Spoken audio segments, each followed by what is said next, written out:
Why, hello, what is up, fam? People still say that, right? Well, GleeCon does because he is super hip and cool. And you are too for tuning into this show, Lore of Warcraft. Thank you for clicking.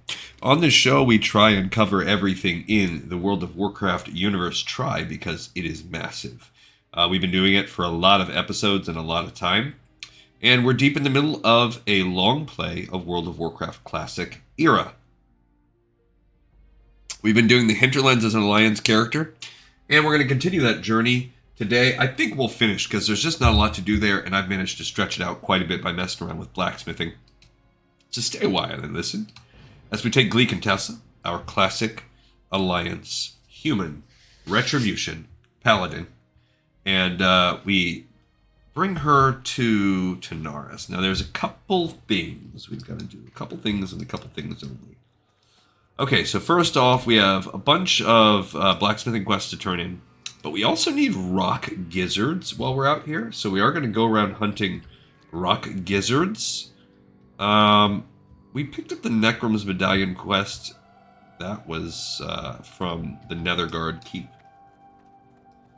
Murlaka Blanca, someone types in chat. I love that. All right, so let's go talk to this dude. How may I help? Okay, so first we're going to turn in, I don't know, what do I think? They're all the same level, so fine. A good head on your shoulders. Farewell. Have you completed the crafting of the items, Gleek and Tessa? Excellent. A fair trade-off, if I do say so myself. Watch and learn, adventurer. Oh, he just straight up taught me something. Ornate Mithril Helm. I don't get a recipe. He's straight up teaching me. That's awesome. So to make said helm, which that is, I need 4 of those. So now the grind begins. I have the true silver needed for that. I don't know if I have enough black pearls. I probably have close to 4. But more importantly, we're going to need 64 mithril bars for that. Okay. Let's do a world at your feet. Have you completed the crafting of the items, Gleek and Tessa? The world will be at your feet, adventurer. Let them all come at your legs, for you are now unsweepable. Okay. Weird. Alright, so we also need the 2 mithril boots. That's leather. We do need 2 pieces of thick leather. That's not that tough to get, but we need a total of 28 more. So now we're up to, from 64, 80, so 92 total mithril, and 2 more thick leather. And the Mithril Kid. Have you completed the crafting of the items, Gleek and Tessa? Yes, we have. Thank you for all that you have taught me, adventurer. The master and commander of the ornate mithril set will soon be in your Huzzah. possession. Behold. Okay, so that is ornate mithril breastplate. So that's 6 more. We do need 6 more and a heart of fire. So that's some purchasing we'll have to do. And or finding of the mithril. And 16 more mithril. So we need a total of 108 mithril. And we have 2. So we need 106 more mithril. Let's go ahead and stash some of this stuff up here. Like, that I feel like probably won't leave us for a little while. Key up there. Thorium. I just need to rearrange since we... So, keep it. Clock it. We're going to need to... Like put that up there too. We're gonna need to do some things. Did you? So we just let's go onto the spreadsheet right off the bat. Oops. We finished our 3 quests that we were doing there. That's pretty good. We're pretty darn close into this. So we picked it up right there. Those 3. Oops. No. And now that we are over in Hinterlands, we are finishing them. Cool. Bang, bang, bang. Let's open this just a few more. Oopsie. False. Okay, because we're picking up another one now. It's called Did You Lose This? You have done much for the Order, adventurer. The sheer dedication it takes to get this far would have turned away any ordinary person. There is no doubt in my mind, or in the mind of Galvan, that you are one of us, which is why I think you deserve a little reward. It is nothing, really, just a trinket. You may be familiar with its properties, as I do believe it is what brought you to us in the first place.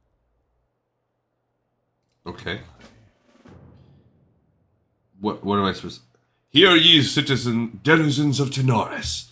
Let it be known that Gleekintessa is an exalted member of the Mithril Order.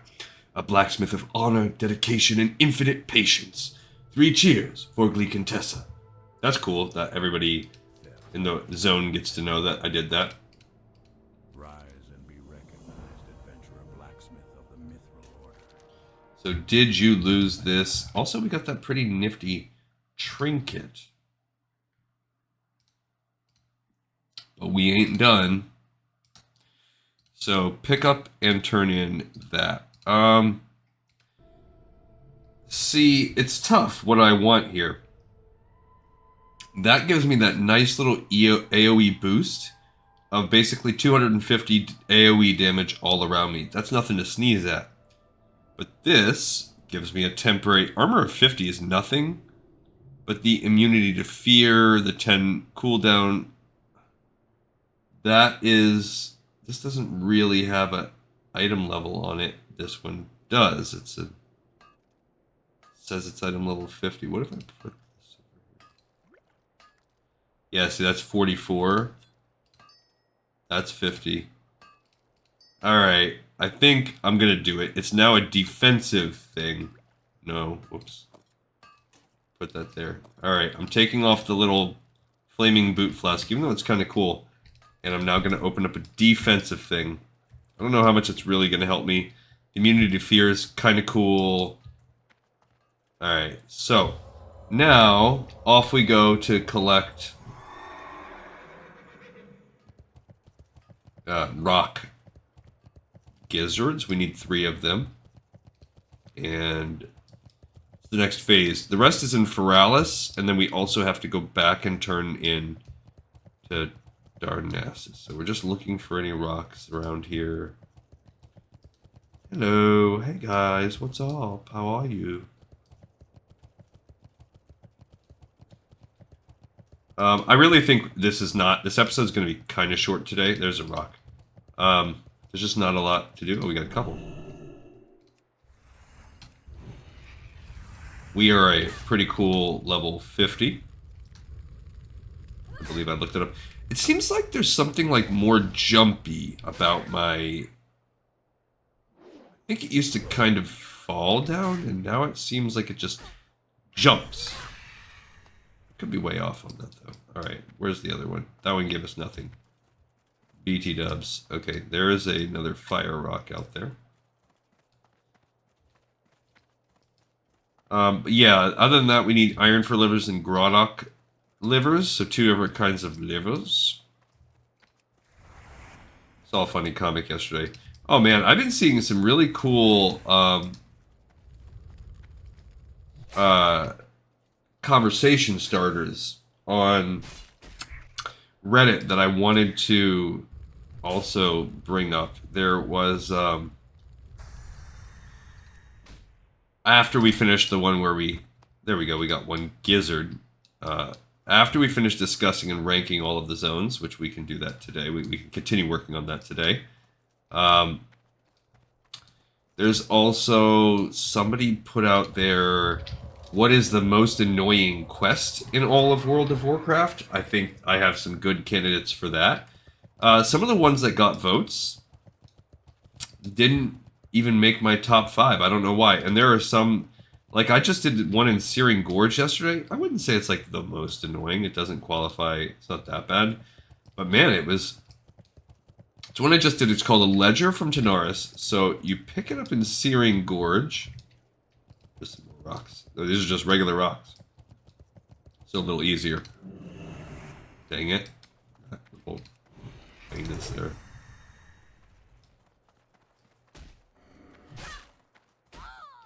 So, first of all, you have to get it from this outhouse in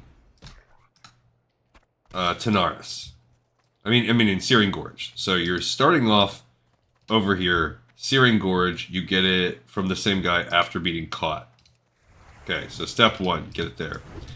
Step 2, you have to fight glassweb spiders in the area. Well, step 2, he slides, the dude that gives it to you slides this little book out, It's not exactly fully intuitive.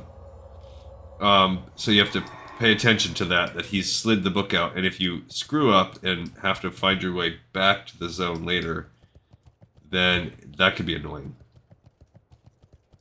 So step 3 then, you have to get spiders in the area. They're fairly commonplace. However, the drop rate's not amazing. And someone's just recently cleared all this. And if you can easily basically clear every spider in the zone. I cleared every spider in the zone and just got it the first time. The second time I cleared every spider in the zone and it wasn't quite enough. I had to wait for them to respawn. So anytime you can clear everything in the zone and it's not enough, you're already losing points in my book. But then you also need this item from the shore of... Don't worry, we're going to be doing this in not that many episodes off. But from out here. So then you've got to fly from the Searing Gorge over to Swamp of Sorrows. Okay, I guess not that bad. Walk over to the shore, kill the mob. Okay. Then... Okay, we got our second gizzard. Then the third thing is... What is it? What is it? Oh, it's in Dusk Wallow Marsh. So then you've got to make it from there. And... So if you're Horde and you have your Hearthstone set to Orgrimmar, okay, well then you can Hearth and fly down to Dusk Wallow Marsh. If you're Alliance, you can maybe have your Hearth set to Darnassus. Probably not, because that's kind of weird. But sure. I guess that's an option. Warrior, of course, you could be a mage, and that helps out a little bit, which my guy was, so I was able to port, but either way, you're going to have to do the somewhat annoying, always somewhat annoying trip to Kalimdor if you're Alliance. And make it to Dusk Wallow Marsh, in which case you have to go over to Beazel's Wreck, right around over there. Okay. Then after all that is said and done, you need to go turn the quest in Gadget Stand, despite the fact that it is a Searing Gorge quest. All for nothing special. I believe it was actually, for my character that's a little over-leveled, too over-leveled, the level 56, it was like 500 XP or something. And not even very much else. Yikes. So that's what actually made me start researching this Reddit thread, was I was so annoyed having done the quest on 2 characters, Alliance and Horde, back to back.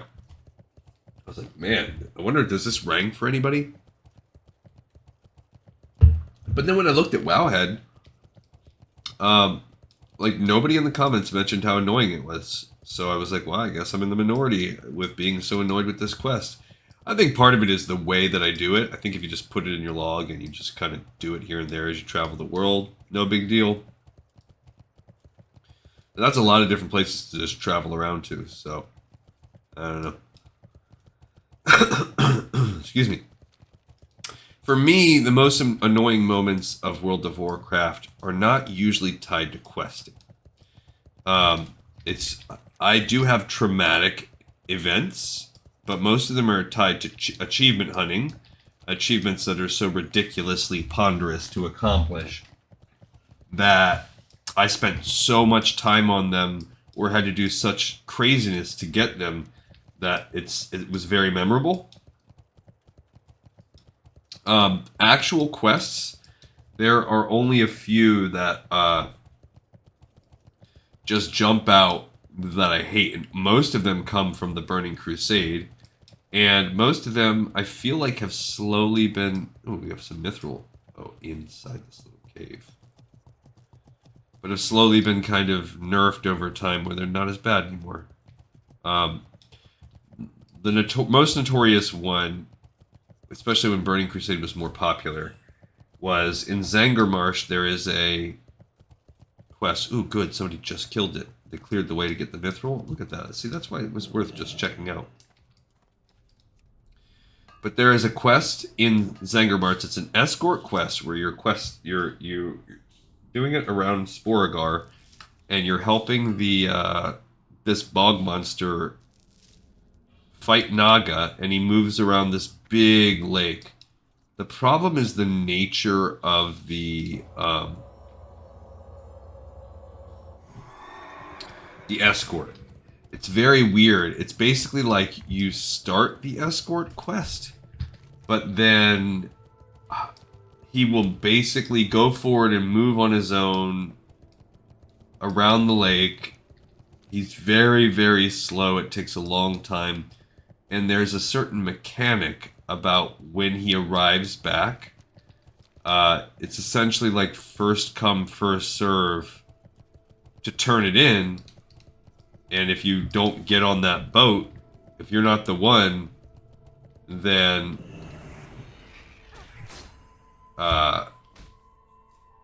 you've got to wait for him to go all the way around the lake again. So it's because it's not like you're near him and it triggers as complete. It's like you get there and you have to be the first one to talk to him or some crap like that. It's just a terrible quest design. That's up there because if you even have 1 to 2 other people in the area trying to do the quest at the same time, get ready to redundantly do this quest. And if you don't follow him and actually escort him, then he'll die on the way, and you've got to wait for him to respawn, and that takes a long time.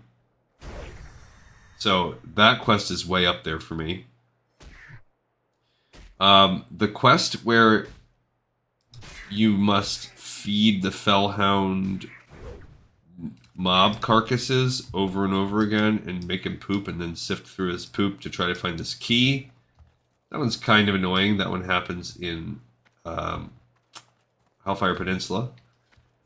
But another one that's way up there for me, and the last time I did it, it wasn't so bad, so I wonder if they've finally nerfed the quest. But it's a quest in one of the end zones. I'm not sure if it's Shadow Moon Valley, if it happens there, or what's the other one right near the end? No, Nether. I think it's Shadow Moon Valley. I think it's like near the end, and there's a quest where this guy has a creature, some kind of hog or something, and they're looking for these tubers, and yeah, I think it's a boar, and you're fighting them among these like mantid style creatures, and every time you have to just basically move them around, and then they try to dig up the tubers, kind of like the Blue Leaf Tubers quest in Razorfen Crawl or Downs, whichever one. And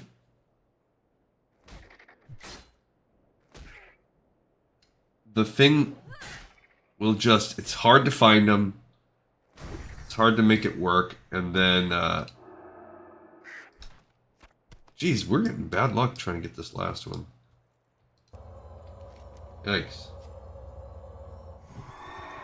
I don't know, between the drop rate, between the pig dying over and over to the mobs nearby, between the fact that you can't really control the pig where he runs, every time he digs one up, I feel like he spawns another guy to come kill him. There's just, it takes a very long time. It's very frustrating. But I feel like the last time I did it, it was a lot better. Those are some of the quests that just scream. They just jump out at me as ones that frustrated me. In general, I really like, over time, I've kind of grown more soft on the... Well, of course, when Burning Crusade first came out, I loved it. It was amazing. Very cool expansion. Especially now that I've replayed, I'm chomping at the bits to go back and do it because I have not gone back and played it since I've started the show. So now 3 years ago, I think we're in year 4. I might have to do the math on that. I kind of think we're in year 4. So, I've read a lot of lore, and a lot of the stuff that I just didn't really appreciate, you know, the stuff with Illidan, the original movement of the Outland, how it was all created. the backstory leading up to the entire Orcs and Humans and everything past that. I have a greater, deeper appreciation. Same thing for Wrath of the Lich King. I have a greater, deeper appreciation for Arthas and all that he's done after having done all of that. I had never played Warcraft 3 in all my years of playing. I had played every other Warcraft to death.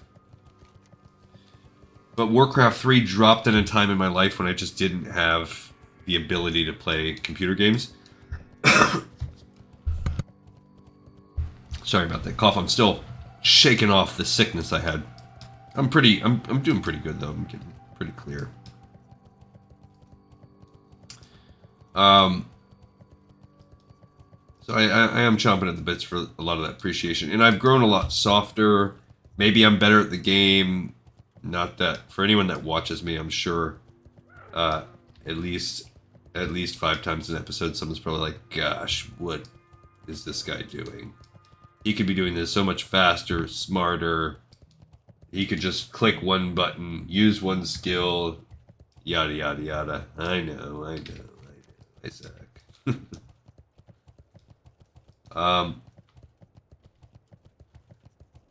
But I originally, in my quest of ultimate lore mastery, and I have to keep bringing this up because it's my one small claim to fame in the world of Warcraft greater universe of players around the world, is in my server cluster at the time when I was on Warcraft Armory, which the server cluster was like the southeastern United States. I was ranked number 2. At the end of Shadowlands, I was ranked number 2 out of my whole cluster, and I was ranked in all of Warcraft Armory, so in all of the world, I was ranked number 16 at the end of Shadowlands in terms of number of unique quests completed in the game. So, that's not nothing. I feel like of people that are crazy to the extent where you really go out and seek, like, I consider trying to do every quest one true measure of ultimate completionist, and to be number 16 in the world, I toot my own horn. Now, of course, I've fallen off because there's some nooks and crannies I didn't get in Dragonflight, because that's when I started this show, and I haven't even played War Within. But that will all change once again. I can take the long view. I am a patient man when it comes to stuff like that. I can, as you see with this show, I can delay my gratification and try over time. I don't even know what the heck I'm doing out here. I kind of want to get that armor, but not enough to fight the Cyan for it. Iron, not armor. But yeah, there's just so many quests that really, the quest design, I think it's because another part of it is that playing retail, which is where I did the majority of my journey before this show, when you go back, they retconned all of Classic. So the most archaic quest structure that exists in retail is Burning Crusade. In Classic, the concept of a quest hub doesn't really exist. I mean, they have it in a couple zones, and those zones are, not for nothing, some of the best sequested in the game. Oh my gosh. You have it a little bit with the hunting party in Stranglethorn. You have it out of each town. Like Gadgetstan here, this is not a terrible zone because basically all the quests come from here and here, and then there's a few scattered around.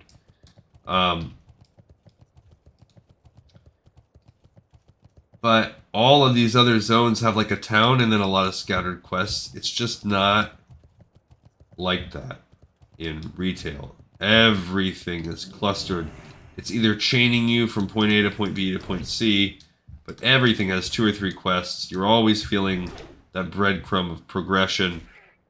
It's very rare that you're sent around the world for an arbitrary quest, and if so, there's an epic reward. And that's just not the case in Classic. As I just talked about, I was sent to 5 different zones, and all for 500 XP and a green item that it was either a green wand or a green, I don't know, either way, the green wand was worse than the wand I had for on my mage, and I couldn't use either thing on my druid. Okay, we're getting terrible luck. I did not expect today's episode to take so long, because I didn't expect it to take this long to get the 3 rock lizards. I guess I should just stay in this cluster. So part of it's me deciding to literally walk the entirety of Darnassus. Welcome to the Me Sucking at the Game Club. Nice to have you. Plenty of room. Sidle up. We will find this 3rd rock gizzard eventually, and then we're going to go ahead and fly to Fairless and get the other 2. We need Grodok, or Gorilla, basically. Gorilla pieces. And why is that 42 aggroing on me? Redonkulous. What's our record time? How long has it taken us? It's taken us almost half an hour to get these 3 rocks. So that's just... There you go. Case in point. That's World of Warcraft Classic. We already started the quest. Already had done the traveling to get here. And we spent 30 minutes trying to get this, the 3 rock gizzards across the world. That's the dog in the background, the Chihuahua. That must mean my daughter's home, which is, it's good. We have to listen to the barking for a few minutes, but before that, it meant that my son was on dog watch duty, and he does not approach that with any sort of sense of urgency or responsibility in terms of, you know, making sure the dogs go out.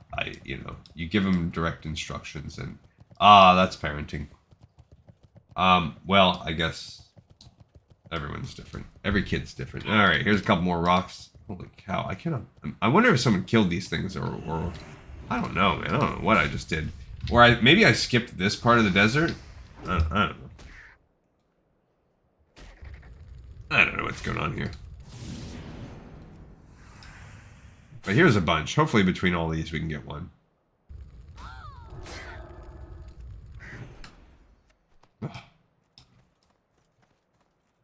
Okay. I could have, I guess, looked up the drop rate. I really didn't think it was going to be this bad, because I didn't remember it being this bad. But yeah, so I think for me, achievements, that would be a much more fun, that would be an easier one to do over retail, and I haven't done every achievement. I did, like, a lot, as I've talked about before. I had done pretty much every quest achievement in the game into Shadowlands, into Dragonflight, really. And I'd done pretty much every exploration. I got hung up on the Nazjatar, we're gonna need a bigger bag, or whatever the heck version that one is, where you have to not only kill every rare, but every rare has a rare drop attached to it. So you have to basically kill the rares over and over and over again.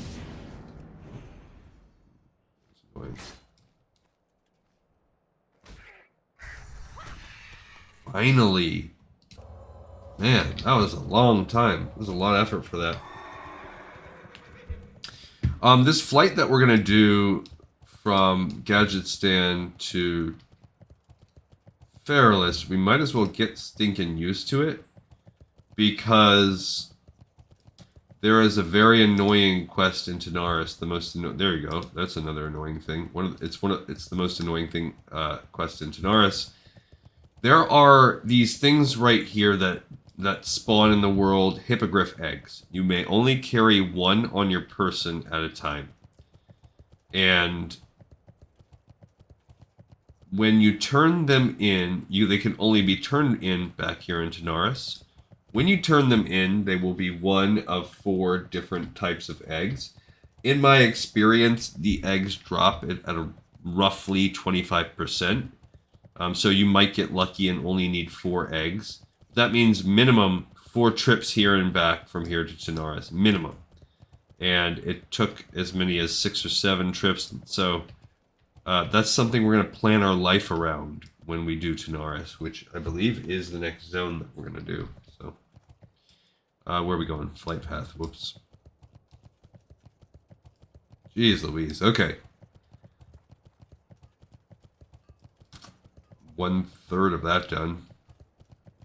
And I'm happy about that we have that. I'm going to look and see when we go to... Because we're going to need to go back to Hinterlands. Ooh. Alright, so we're going to go to the edge of... I wish my daughter would, like, do something with the dog. Because if she's barking like that, then... I don't know, just come home and, I don't know, daring to go to the bathroom or something. Put that girl in the pisser with you. So we have Valentine's Day coming up, right? That's going to be at the end of the week. Chances are I won't be making an episode. I'll try to plan my life accordingly, because chances are I won't make an episode that day. I will... Yeah, we'll plan accordingly. I will probably... I may or may not make my... I'm going to make a Patreon episode where we're finally going to finish Altair's Chronicles, if you're interested in that. Join the few subscribers that I have on Patreon, please. You can subscribe just to keep apprised of what I'm doing and get a few episodes for free. Check out that Patreon. And if you want to support me with a membership, totally cool as well. And if not, no obligations. I know I got some OGs, best fan ever, that's been there from the start, old Cuzzy. And he's asking me to open up some types of donation models. I think there's a way to do it on the YouTube member thing. I'm trying to figure that out a little bit more, but I'll let you guys know as soon as possible. But, you know, I would do this even for love, so don't feel obligated. But if you want access to that content constantly, that Assassin's Creed content, I do the same treatment where I cover everything in the Assassin's Creed universe. And I should be finishing Altair's Chronicles this week. It's a little bit of a different vibe because the game's totally different. You don't have these long travel sections where I talk about God knows what. So some of you guys might be happy about that. The lore is a lot more intense for most of the mainline games, but then for the side games, the games are ridiculously bad, and so you see a lot of repeated deaths. If you think I'm bad at this game, wait till you see me try to play an old Assassin's Creed game on an emulator, and it is... Well, I might as well not even have opposable thumbs. Let's just put it that way. There's a lot of laughing. Might be some crying. So it's a little bit of a different vibe, but absolutely worth checking out if you like the Assassin's Creed series, because I do get into some of the obscure stuff. I've had some subscribers on this show because I've dropped some nuggets. I'll dig deep and try to find the nuggets, even if I have to reach into my own pockets, and to find the obscure things like the World of Warcraft magazines, or to read like For Love and Honor or whatever, like just little side things like that. I do the same thing for the Assassin's Creed franchise. So if you want to see an old Android flip phone emulated game that doesn't exist anymore because the servers are shut down, well, I've got that, and I play it from start to finish online. All right. So I'll get one of those, but probably Thursday. I'll try to either tomorrow or Thursday, probably Thursday. I'll try to get a shorty dropped, and then I'll take Friday night off because milady, it will be Thanksgiving, and I mean Thanksgiving. There's a bear right there. It'll be Valentine's Day, and I shall be spending the evening with milady.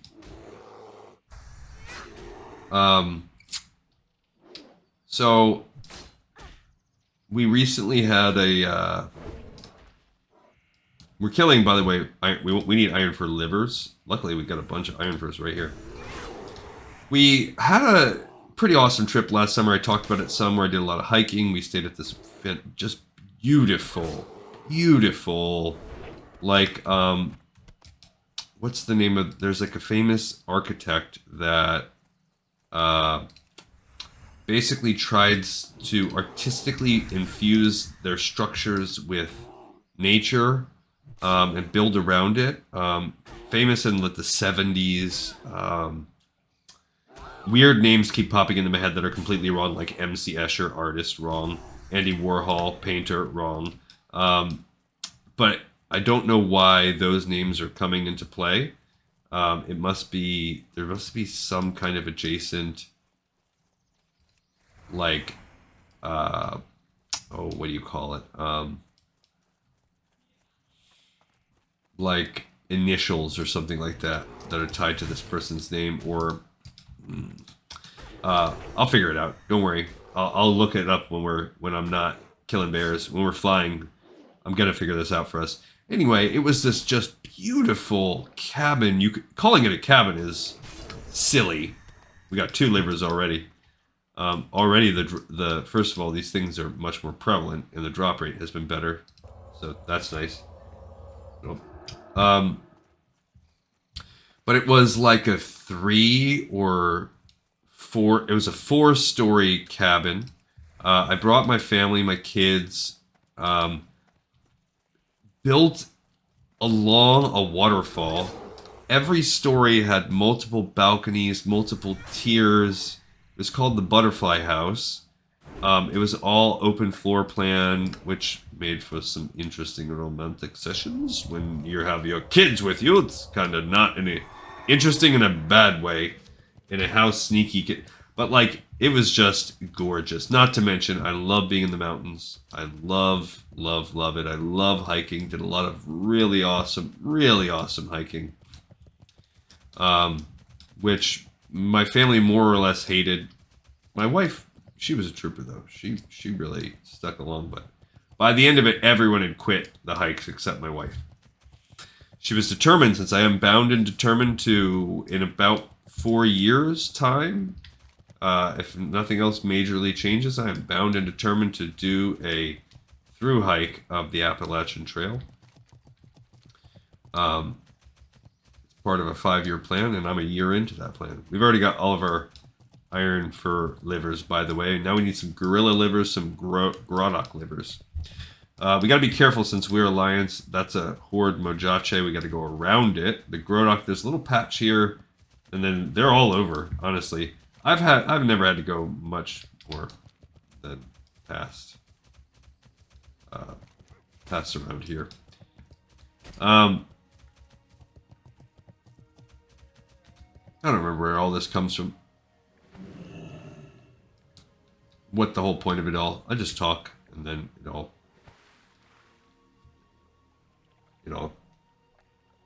slips away. Something about maybe that was when I took a break last, a long break from the game. Valentine's Day was on the topic. I don't know. But anyway, it is Valentine's Day coming. Oh, yeah. So that cost a lot of money. And then the central air blew out on my house, which that was another 10 grand or whatever. So we've been trying to, quote unquote, be good and responsible, which I'm not a splurger. I don't eat out very much. We pretty much always cook. I don't live a luxurious lifestyle. This is my hobby. It's pretty cheap as far as hobbies go, I guess. But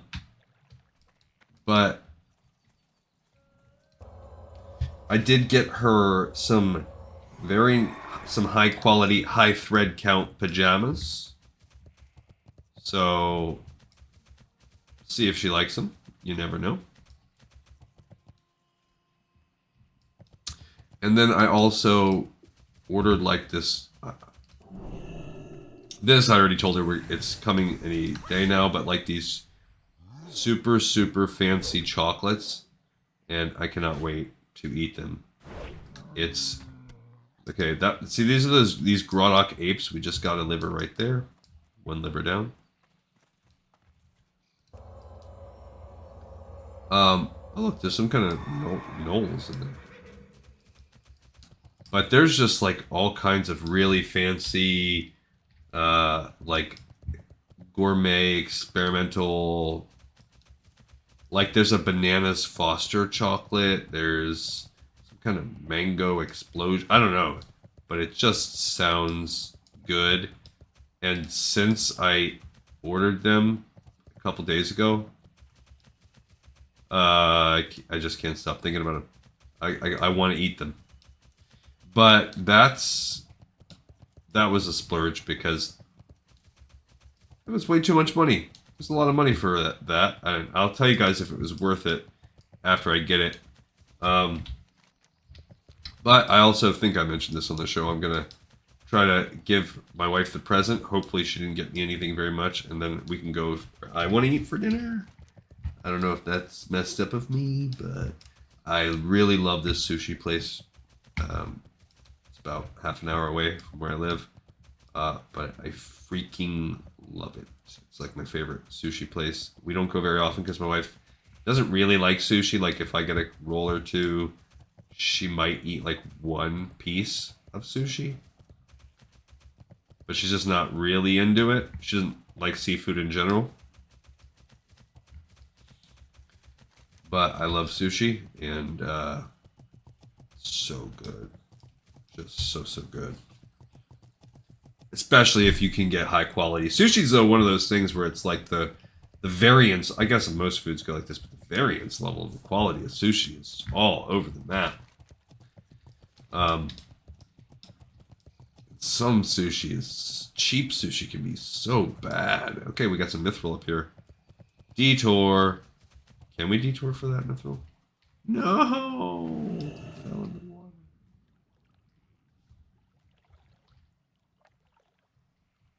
So that's my goal. She likes they have a nice little cocktail selection there that she likes. Some fancy artisanal, like they have like one of those bubble guns where they'll make a big bubble on top of the cup. She likes that. I don't freaking know. I don't drink stuff like that. Alright, let's see if I can get back up there. I don't know if I can. Might be too high because it says it was up above, even from here. Like, where am I coming around and getting that at? Over this way? But I mean, mithril is mithril. Every mithril we get, like, you think about it, it's literally, you get a few pieces of mithril, that's literally saving me, like, 2-3 gold. So every time we make a detour for mithril, saved me 2 or 3 gold. Ah, oh, what the heck? Come on, come on, come on, come on! Get up there, horsey poo. The woodpaw den. I feel like my horse does not like all that. Oh, I didn't know there was gonna be like a freaking knoll party up here. There's the mithril. Dang it. At least they're kind of low level.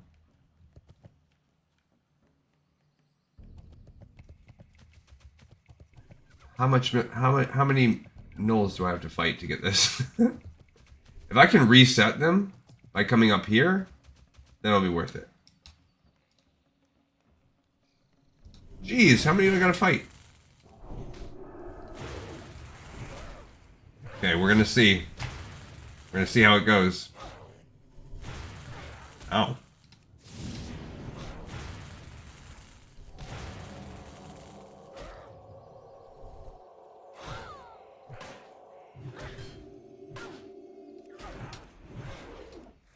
Okay. Looks like that guy maybe got healed too. It's all about can you survive that initial... Okay, we got one. My mana's quite low. I'm gonna save it for heals at this point. Okay, but well, we survived the 3v1 sitch. This is pretty extreme that I'm going to all this for... Just for,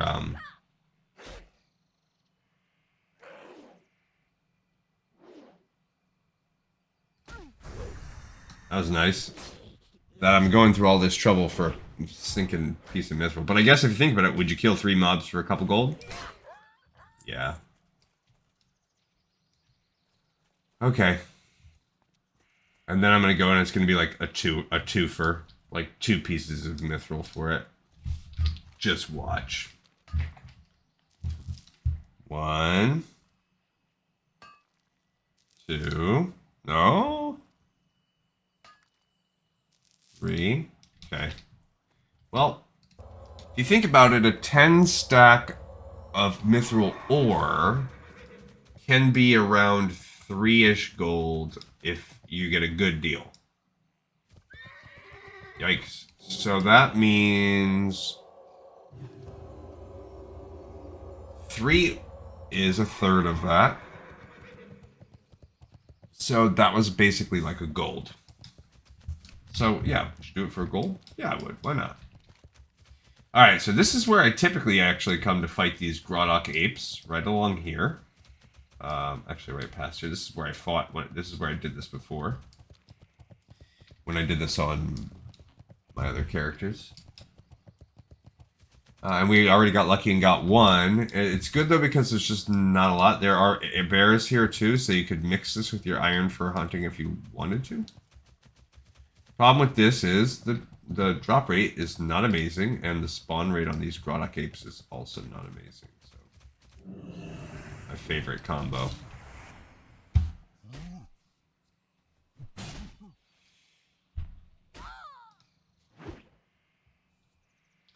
But maybe we will get a good drop rate. Who can say? This is it too. Once we do this, get these things, it's just a matter of killing to turn in. That's all. We got a gorilla fang. Yeah, see, these apes appear. They are listed, but like, look, there's all of these are like potential spawn spots, but most of them are taken up by these other things. I mean, we could travel up here to the north. I've never done that before, but I'm not going to wait for respawn. In the past, what I did was, when I did this before, I waited for the respawn, because I think it was like during a football game or something like that, so I would just come during commercial break and give it a check.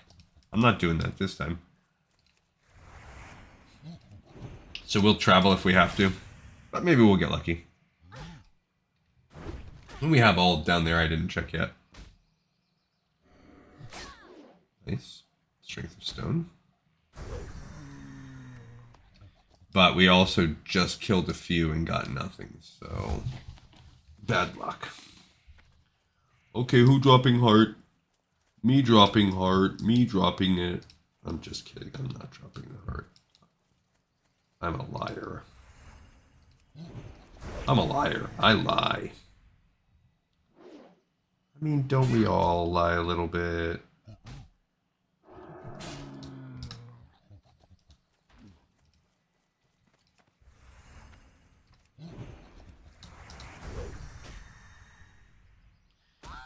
Okay.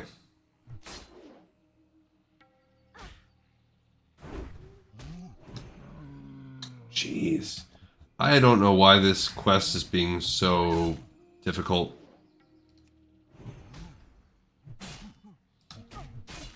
Well, it's resistant to... I should have done my math on my mana there.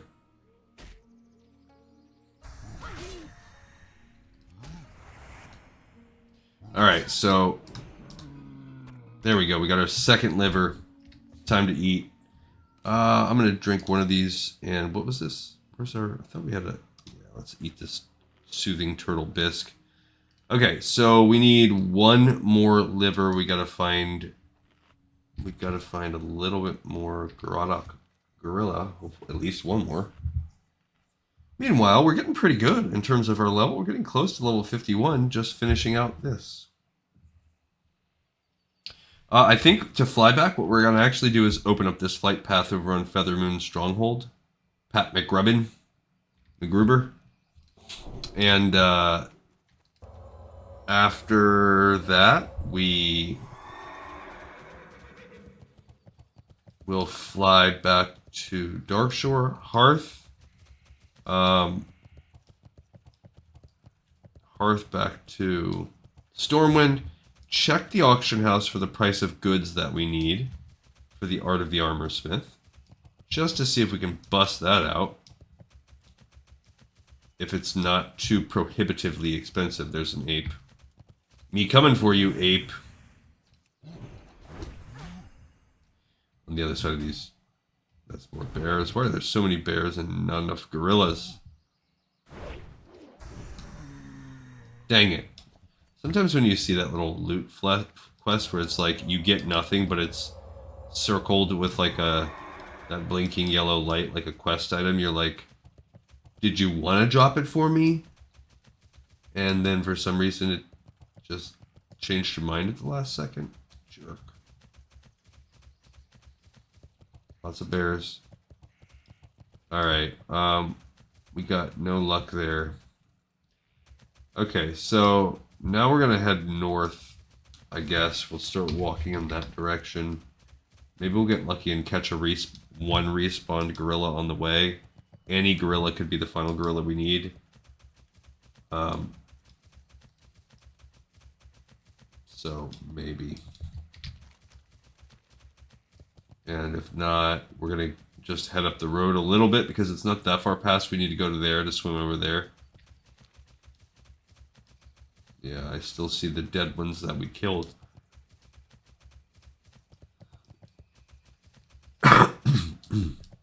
Excusez-moi. Pardon.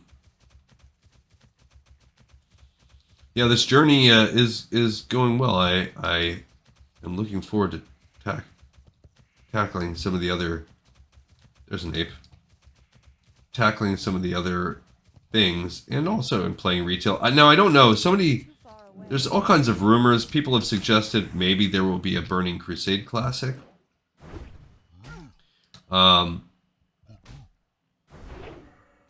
Which I'd be tempted to want to play that, especially if they said that's it, we've heard you, we're gonna open up this two-handed axe. There's another ape over there though. We hear you. We know that what you want is a dedicated server. I've talked about it on the show. Old Cuzzy talked about it in the comments a few days ago. If we could just get dedicated servers, just give me one server, or like one PvE and one PvP. Just give me one server. Heck, I don't even care. Just give me one server. I'd make it work. If you decided we have to have a PvP server, I would freaking make it work, as annoying as that would be. As long as I could experience all the content. Just give me a dedicated server. Like, how... The game is already a freaking Wild West. How much harder would it be to just be like, screw it. Let them have it. I mean, would it divide the fan base more? Yeah. And I think that's part of it. Like, I really ultimately think that's what it all comes down to. One, is it worth the manpower? Because you'd essentially have to devote at least one person to maintenance. And, I mean, most of the modding is already relegated to bots anyway. But whatever is not, I would assume you'd at least need like one human overlord to do it all. I don't know. I mean, I don't know what the logistics side of it is. But basically, look at these Grottock apes. Someone killed a pack of them. That must be for like an escort quest or something. I don't know. I haven't done the zone yet. But I would assume you see 3 Grottock apes lying on the road. That feels like an escort to me.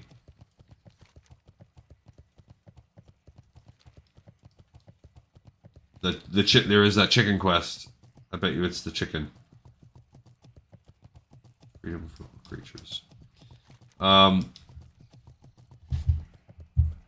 So if there is, there's also Anniversary, and Anniversary might be, by the time we get to it, Anniversary will probably be at getting close to doing Burning Crusade by the time we get there, but I don't know that I want to chase Anniversary because I'm afraid of what will happen. I'm afraid of losing access to the content, and at least on retail, I know what we get. And on Era here, we're never changing.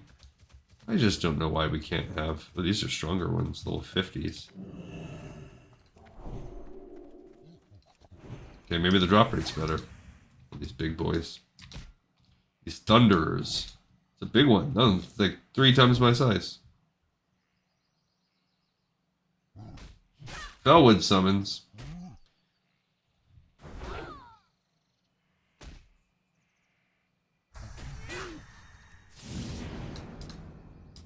Dang it.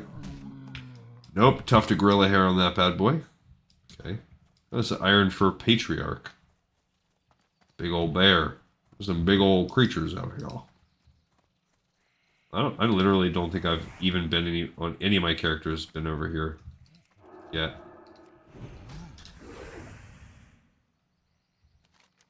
Because I didn't really need to go this way, and I haven't done Fairless yet. There's no flight paths up here.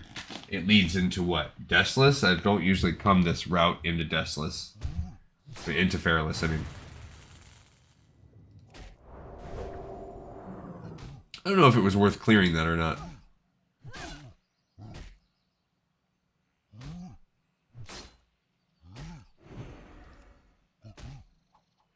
I missed. Oh, man.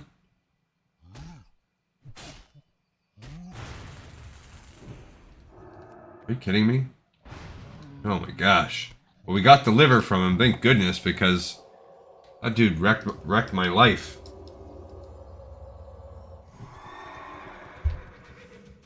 Okay.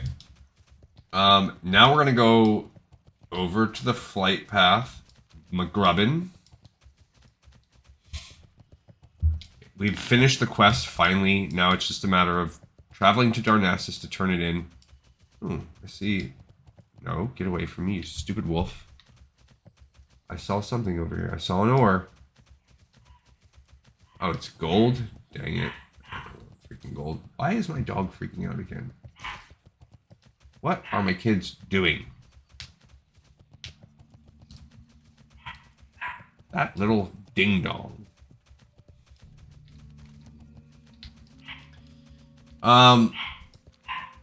Yeah, so I don't know. That's, I'm on the fence. I don't like the uncertainty. I don't like the jumping around. The fact that these servers disappear and I can't live my life being on this game's timeline, that's the whole reason I don't like retail. That's the #1 thing, is the constant chasing, the constant moving goalposts. I understand the need for it, and I don't have a solution, but I need to be able to engage with the game at my own pace, and ever since I started doing this show, I just can't do both. Alright, so you can wait for this boat if you so desire, but it is actually, people have timed it, I researched this. It's actually quicker to just swim. Unless the boat is right there waiting for you, you should just swim. It's quicker. Because the boat, I guess, goes like all the way around the island or something dumb like that. I don't know the exact story of it, but the long and short of it is that it is shorter, unless the boat is like on the deck about to leave, it is shorter to just swim. You notice we're already about halfway across this channel here. Maybe not quite halfway, but... And it's not... Yeah, we're not halfway yet, but... Especially if you have some sort of movement buff, which we do not on this character. Not in the water.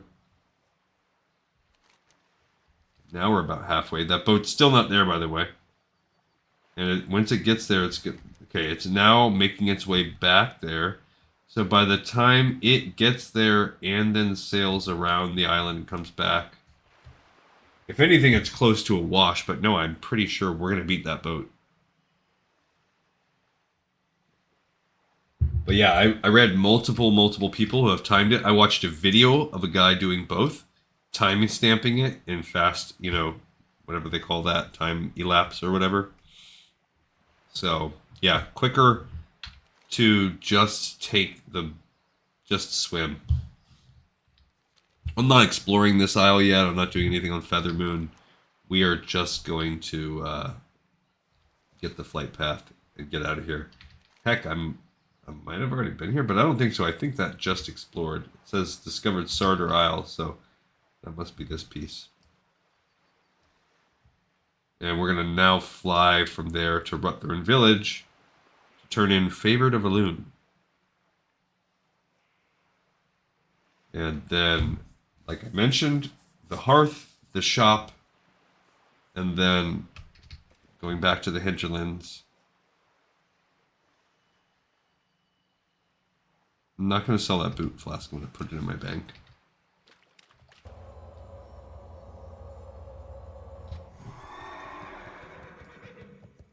I am interested. And, I mean, we don't even need to hearth. I mean, we do need to hearth. I was going to say, we don't even need to... We could just shop in Darnassus, but no, there's no point. Because even if we get this right, I'm not traveling back to Chernarus yet. We must have already been here because, look, I already have this flight path. Okay, we're going to go to Ruthrun Village. Here is where the journey extends. Oh, the Timberwolves play the Cavs. I forgot.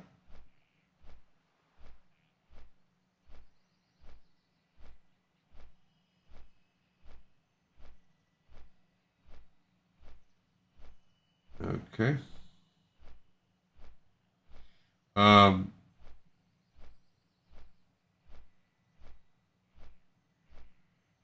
right. So I guess we'll finish. There's only these 2 quests, so let's check them off. Might as well complete the spreadsheet while we're sitting here looking. All we have left are Favorite of Elune. That's going to get checked off right now.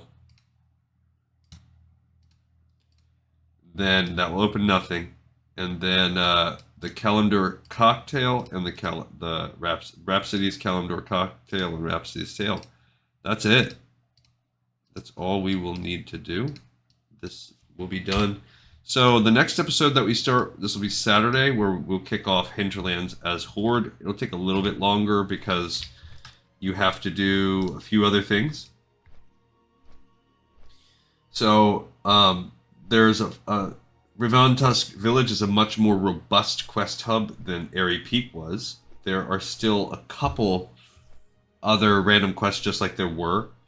And there's a series of quests that send you to Gentha Allure. It's really that, and running Gentha Allure takes a long time. If you get all people at level, you basically need a party of 5.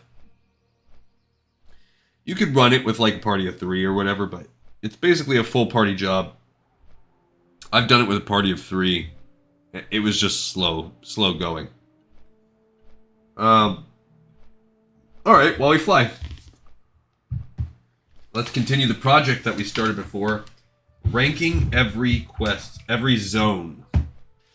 Okay, so let's open up the map. We were still on Kalimdor. We did Stone Talon. And we hit Deathless. I had just to separate it into 8 tiers. Did we do Mulgore? No, we did do Deathless, but I don't have Mulgore. Okay, so looking over at Mulgore, how do I feel about Mulgore? It's pretty solid. I like it. Above average. It's a pretty good starting zone. It is good for what it does. I like going there. I will put it like in tier 6, but like at the bottom of tier 6. Maybe like second from the bottom. I like Mulgore. Okay, then the Barrens, of course, Barrens is iconic. That is in some of the highest tier in the game. There's so much to do. It is a true quest hub. It's got a dungeon, 3 dungeons in it. It's got stuff for both factions. It's pretty good. I'm gonna put Barrens like square in the middle of the top tier, S tier, tier 8. Barrens is a great zone. It's got Barrens chat. If you look over at Dustwallow Marsh, I actually don't dislike it. The geometry is bad. Quests are small. It's got some decent quest hubs. The Worm Bog is okay. I like it. It's above average. Maybe a little bit below on the above average. So at the very, very bottom of tier 5. That might have to get moved. I might be being nice to it right now. We continue down. Thousand Needles I hate. Despise it. Despise that zone. I'm sorry. I like it. It's probably my least favorite zone in the game. I've talked about that at length. There's so much frustration. I'm giving it my worst zone right now. Feralis, I just haven't done a lot. The geography of it, all the ups and downs makes it rough for me. Otherwise, I kind of like it. but I'm going to put it in tier 3, maybe like square in the middle. It's the difficulty of navigation is such a pain in the butt, it loses a ton of points for me. Darnassus is actually okay. It's a little bit bland, but there is a quest hub. Things take a little bit long time. I'll give it the bottom of the top of just below average. So tier 4 out of 8, but like the best of tier 4. Ungoro Crater is okay. It's got a cool vibe. Quests are okay. It is centrally located, but then you have to go all the way around the hub. I like that. I'm going to give it tier 6, like mid tier 6. I like, actually, it could go, Ungoro Crater could go like bottom of tier 7. Because it's a pretty neat zone. Silithus is just endgame, kind of bland, not a lot to do. I don't really care that much about it. So I'm going to give that tier 2, like in the middle. If Silithus wasn't in the game, I don't think I would care very much. Alright. Now we're on to Eastern Kingdoms. Going to the top. Tristful Glades, pretty cool starting zone. I like it. Probably up there among my favorite of the starting zone, so I'm going to put it mid-tier 7. Just a good zone. Western Plaguelands is also a zone. I really like Western Plaguelands. That is way up there. That's one of my favorite zones. I'm putting that like second to best. And I might have to move some of these as needed. Okay, Eastern Plaguelands I don't like as much. It does have Stratholme. It's a pretty cool layout. I do really like it a lot. I'll give it pretty high tier 7, just not as quite as high. I just like the Plaguelands. I think it's a cool concept. So, like, second from the top of tier 7. Silver Pine Forest, actually, like Silver Pine Forest too. Pretty neat zone. I'm going to give it, like, mid-tier 6, right above Mulgore. I like the werewolf vibe. I like how close it is to Gilneas. Alterac Mountains, that's also, like, in that tier of, dude, if you were here, I don't even care that you're here or not. It's like nothing to me. I'm actually going to put it at the top of like tier 1. It does nothing for me. It's kind of annoying. Hillsbrad Foothills, on the other hand, pretty cool zone, pretty solid overall. I'll put it at the very bottom of tier 6. It's got good lore, good questing. It probably should go higher than that. It's kind of getting arbitrary a little bit right now. Hinterlands, meh. It's a little bit devoid. Just kind of meh. Far apart. I'll put it at the very top of tier 3. I don't dislike it at all. Arathi, I also feel like Arathi's just kind of like below average. I'm going to give it bottom of tier 4.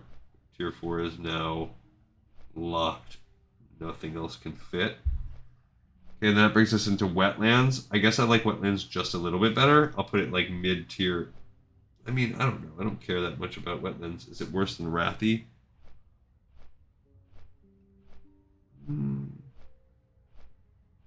No, it's a little better. Okay, I'm going to put the Wetlands in the middle of tier 5. Should probably go lower.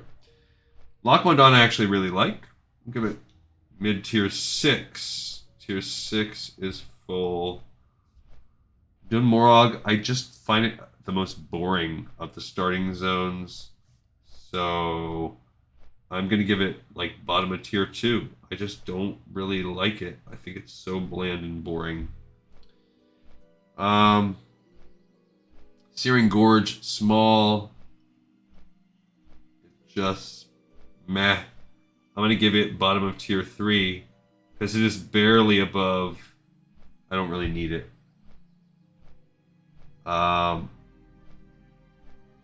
Badlands, that's below average. Let's go turn this junker in. Badlands is kind of annoying.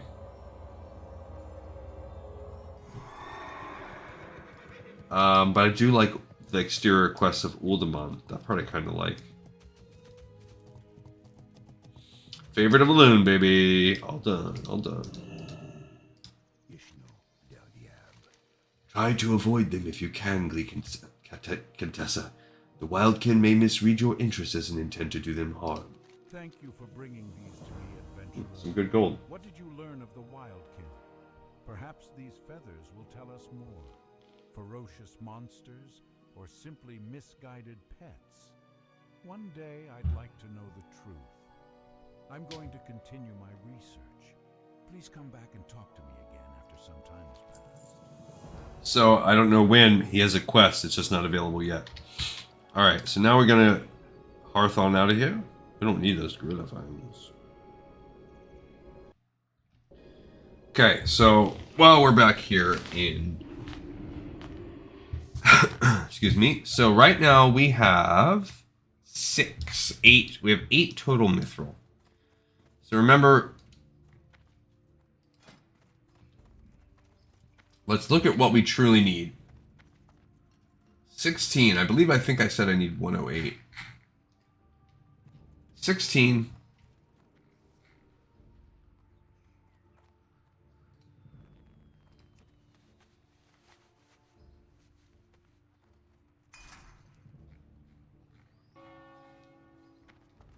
Let me sell some junk in my inventory. And actually I have to go to the bank to get some of this other stuff. Now, what can I help you with? There's a nice golden half we get for that. We don't need the buzzard wings and all that stuff right now.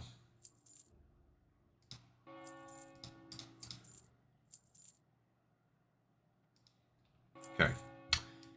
All right. Let's see what we got going on here. So first, we're gonna go into the inventory of the bank and see what we have. I don't think I have a Heart of Fire. We need ornate helm, boots, and breastplate. So the thick leather, I'm pretty sure I'm short the 2 thick leather that I need. No one's ever stolen anything out of here. Not Yeah, don't have that. The whole history. A Heart of Fire, I don't have that. I have an Elemental Fire, but not a Heart of Fire. And I have the 6. I'm 2 over on the True Silver. The boots, 2 pair. Yeah, like I said, I need 2 more. And then the helm, I need to make 4 of these. So I need 6 more True Silver. I'm short that. And I need a total of 4 black pearls. I have 1. So I need 3 more black pearls. Put this in there. And there was something else I wanted to put in there. One other thing. I think I'm going to put this nifty stopwatch in there too. Don't really care that much about it.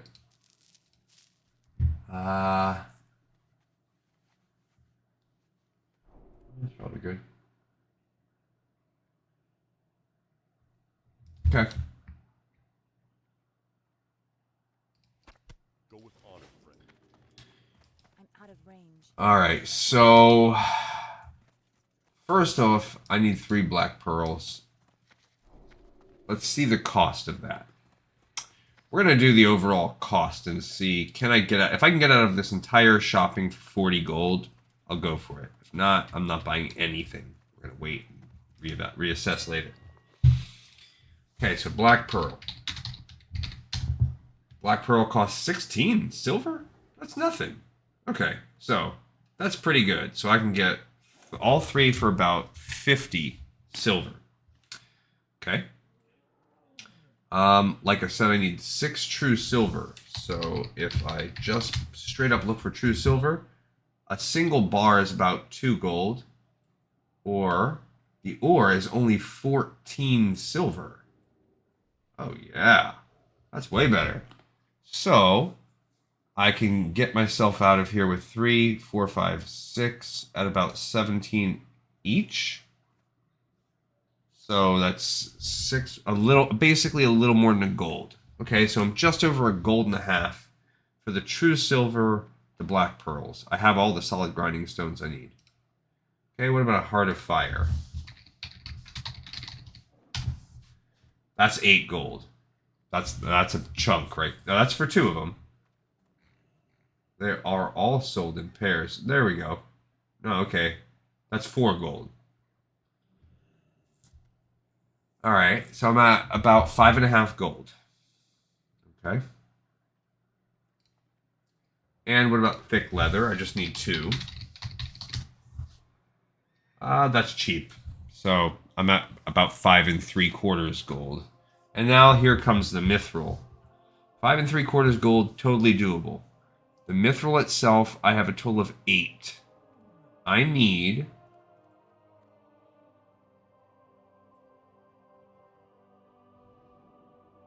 I'm looking at the... Dang it. This whole time I'm looking at the wrong thing. Oh, that's still fine. The ornate mithril boots just requires aquamarine, which I have. That's all cool. So... Alright, wait a minute. I gotta redo the math here. Okay, so let me actually write this down. So I need 64 mithril just for the boots. And I need a total of... No, I need 2 boots only. 2 boots.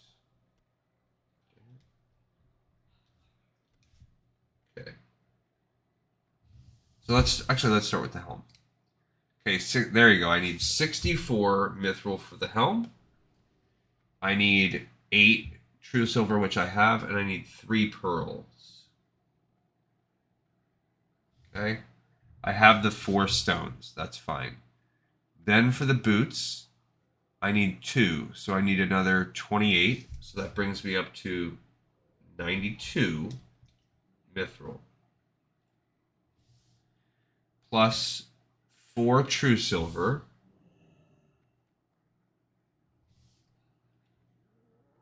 Plus 2 leather. And I have the aquamarine, and I have the solid stone. And then for the single breastplate, I need 60 more. So that brings me to 108 mithril that I need, but I already have 8. So I just need 100 total mithril. I need the 1 heart of fire. And I need 6 more. So I need a total of 10 true silver. The only thing that's prohibitive is perhaps the mithril. So, let's see what we've got here.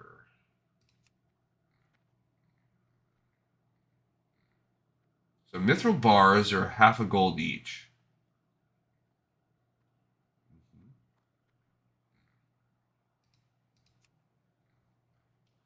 20 stacks, yeah, that's a lot. Mithril ores by the stack. For a 10 stack, they're about 4 gold. I need 100. So 1, 10, 20, 30, 40, 50. That's 10. So that's about 50 gold. What, 10? 1, 2, 3, 4, 5, 6, 7, 8, 9, 10. So overall, it's going to be a little bit more than 40 gold for that. So this is going to just about tap me out.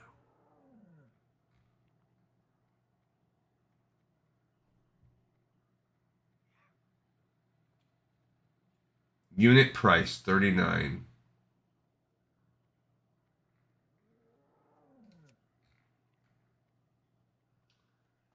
Yeah, see, they're not going better than that unit price right there. A little bit right there, 36. 36. Okay.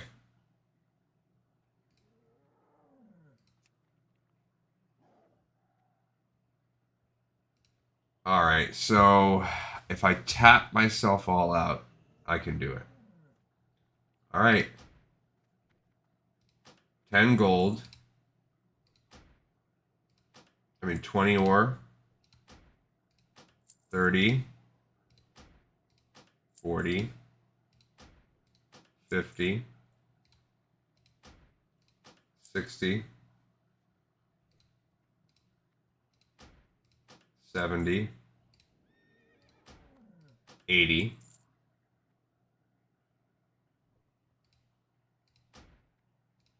90.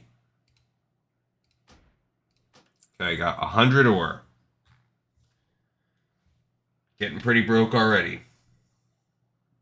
Alright, let's do the black pearls. I need 3. 5 silver, that's crazy. 1,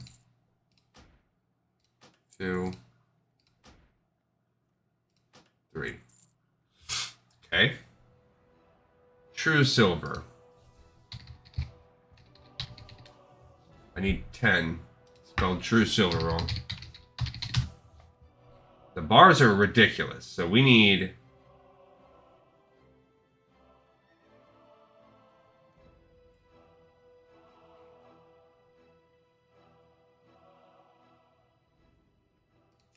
Can I get a 10 stack? That's a gold 45. I guess I need that. Okay. Okay. I need the thick leather. I just need 2 of them. It's 20. That's a little cheaper to actually buy the 2 stack. Okay. And then finally, I need the Heart of Fire. The cheapest right there, 487. 387. Alright, so I just spent all my gold. I'm down to 5 gold, but I should have every single thing I need to go get redonkulously crazy.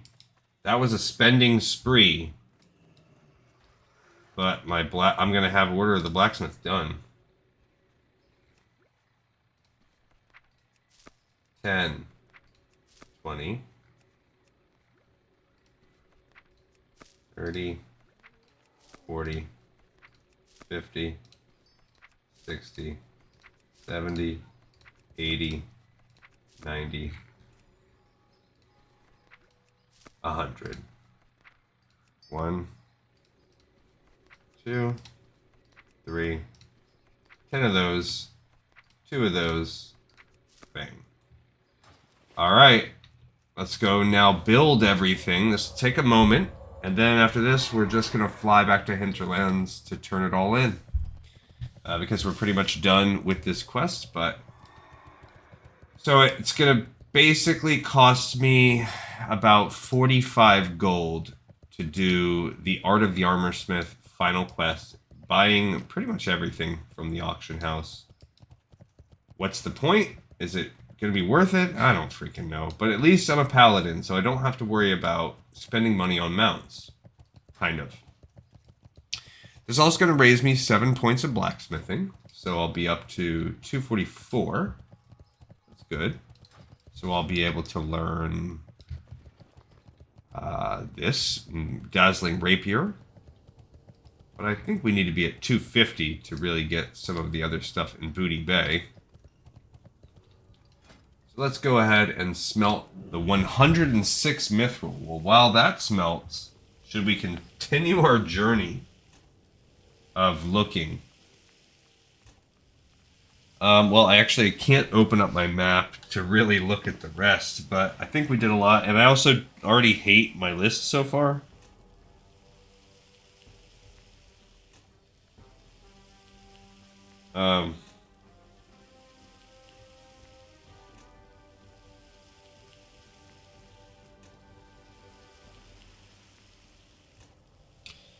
So, let's see if there's any good questions that like I said, I found some pretty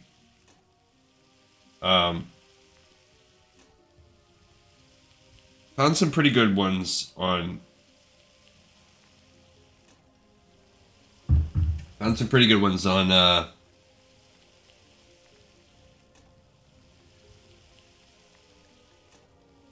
the old Reddit the other day. Let's see. Here's one on Warcraft lore talking about how everyone comes down on Gallywix for abusing his people.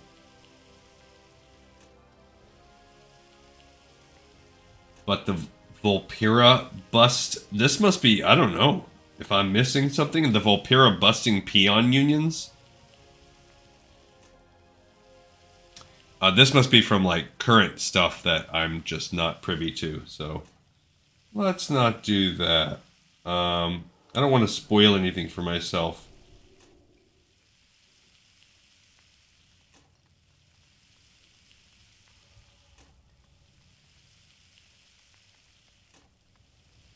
Let's see.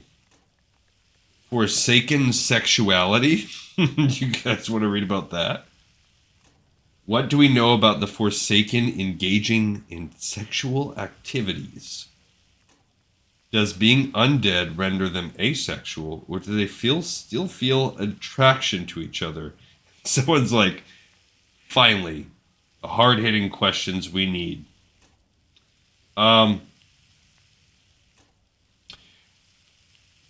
I would say look at, of course, the people on Reddit are going to go take it either perverted, I already just scrolled and saw, or ridiculous. But if you really want to seriously think about it, my first reaction would be to look at Nathanos and Sylvanas. There's certainly something akin to human love there, or I don't know. Human love is the right word, but something akin to affection and love. It's definitely like separating through the veil, you know. So there's a romantic love. It's not a brother-sister love. There's a romantic love, so that can still exist. Do they ever smooch? I don't know. Not that I can think of off the top of my head, and that would just be weird. Think about all the decay. So I just think logistically, it can't work a lot of the time with the Forsaken. So I think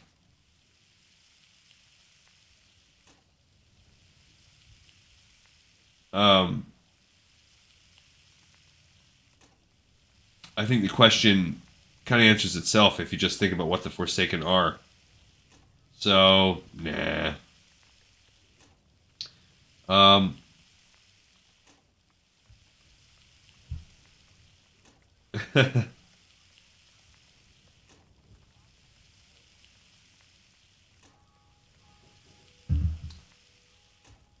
All right, what else do we have here? A lot of it is just people making fun of stuff in the Super Bowl.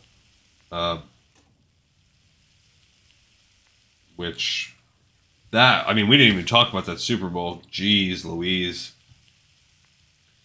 So if you're an Eagles fan, congratulations. Again, for the second time this decade. Must feel nice. I wouldn't know what it feels like. I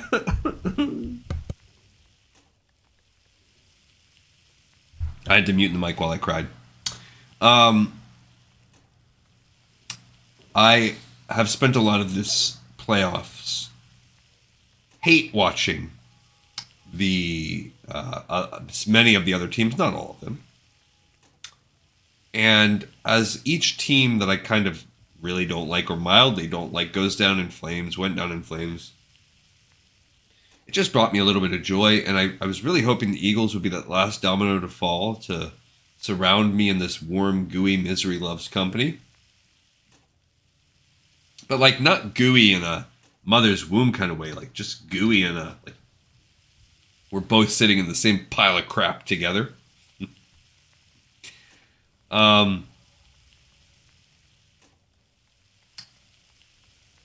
So if you are someone that was hate watching these shows, hey, hate watching the Chiefs. If you were hate watching the Chiefs, I was kind of hate watching the Eagles a little bit. So it was not gratifying for me from a football level, but I honestly wasn't even too hardcore hate watching the Eagles because I dislike them a lot. But hey, between the two, they made it to the end, and now it's kind of like all bets are off. Okay, we're gonna make these 4 mithril or innate mithril helmets. That's like pretty dang good. A +10 strength helmet that improves your crit by 1 to 383. Man, my Actually, my Berserker Helm's better. Okay, we gotta make 4 of those. Now, the slow part is we make these things. Okay.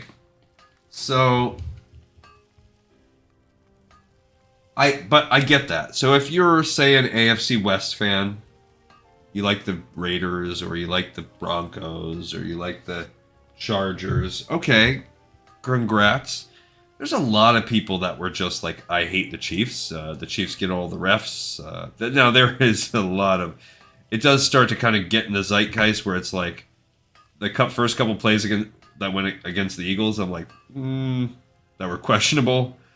You just notice that more. But when I heard some people at work today that were like, everybody knows the Chiefs, they're actually investigating the Chiefs. No, they're not. No, they're not. The Chiefs did not pay off the referees. No. The earth is not flat either while you're at it. You know, if you believe that kind of stuff, maybe look at some objective. I would just say look objective. I wouldn't say look credible because that's subjective. Try to find objective people that are not just out there for clicks and engagement. Look and see if that exists in your world. Do I think that there is some... I think so. I mean, all you have to do is look at that game. They got owned. So there were missed calls too that didn't go for the Chiefs, although by then the game was in the bag for the Eagles. So what's the point? I literally felt like they asked Gene Sarator at one point when they missed the face mask penalty when Patrick Mahomes was taking yet another sack, and they counted the sack and they missed and I think it turned into a sack fumble, and they missed the penalty. That was a face mask. It shouldn't have stood. And they're like, yeah, that shouldn't have stood, right? And or are we missing something? And he's just like, no, like, they missed it. Like, he didn't want to talk about it. He felt like he was maybe I wonder if Gene Sarator is maybe a Patriots fan. I don't know. I mean, a Chiefs fan. Just another dynasty in my book. Who cares? So if you were hate watching the Chiefs, cool. You got to enjoy that. I wasn't particularly hate watching the Chiefs. It was tempered. I truly did not believe that the Eagles were the better team. So I was a fool there. I've had a lot of bad takes in my life about football, and that was one of them. They clearly were, at least on this night. But Saquon Barkley has had a special season, a selfless season, just a good dude, A+ season, and for him to culminate it all with a Super Bowl ring, that really, he deserves it. So for that reason, good on him. That was cool. I know the Super Bowl halftime show is divisive. So one, are you freaking kidding me? I just made heavy mithril boots instead of ornate mithril boots.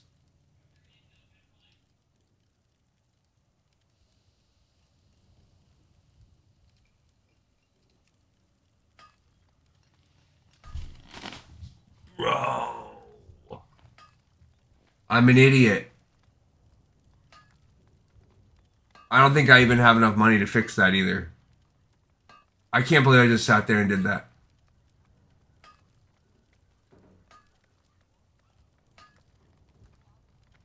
Oh my gosh. I'm just such an idiot. Such a freaking idiot.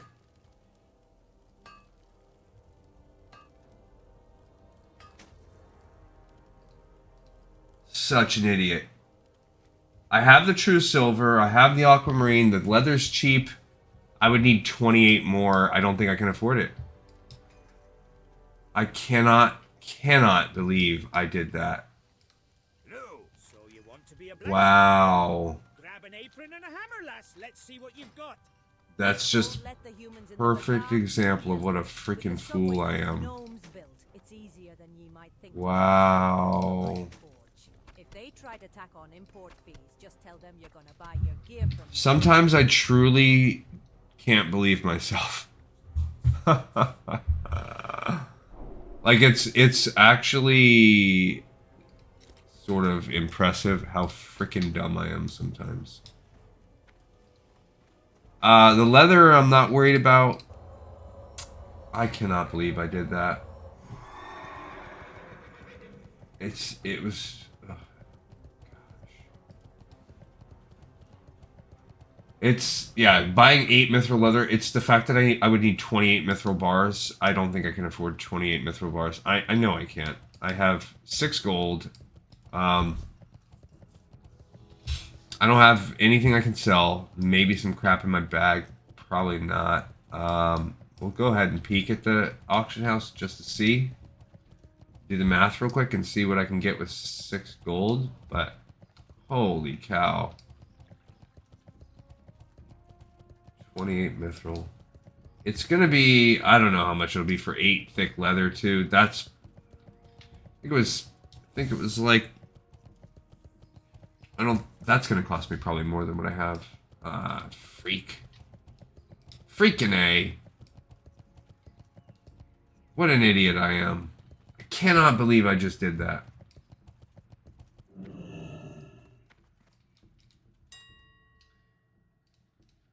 Alright, let's check it out.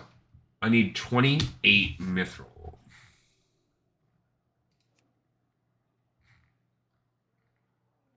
The bars by themselves are way too expensive. Gotta go ore.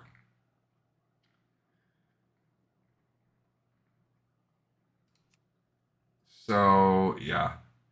Just to get 20 by itself is more gold than I have, so I'm screwed. So I either need more money or I've got to go mine my own mithril. I can at least get the leather. Let's at least get that thick leather. I need 8. Can I buy an 8 stack from somebody? No. I can buy 8 total for 80. So I can buy that. 1, 2, 3. Okay, so that was almost a gold. Just to replace the thick leather. So that's freaking dumb. And I'll go to the bank and open up, I'll go to the auction, whatever. You know what I'm trying to say. Mailbox. I cannot believe I freaking did that. What an idiot. Inexcusable. As I sit here and freaking talk about the Super Bowl. Not only did it cost me a couple hours of my life last night, because I did not sit and watch it for every hour, but it just cost me that too. Yeah. Okay, we're good. We only need 2 pairs of boots. We have everything needed except for the mithril bars. 28 mithril bars. Okay. Well, let's fly back up to,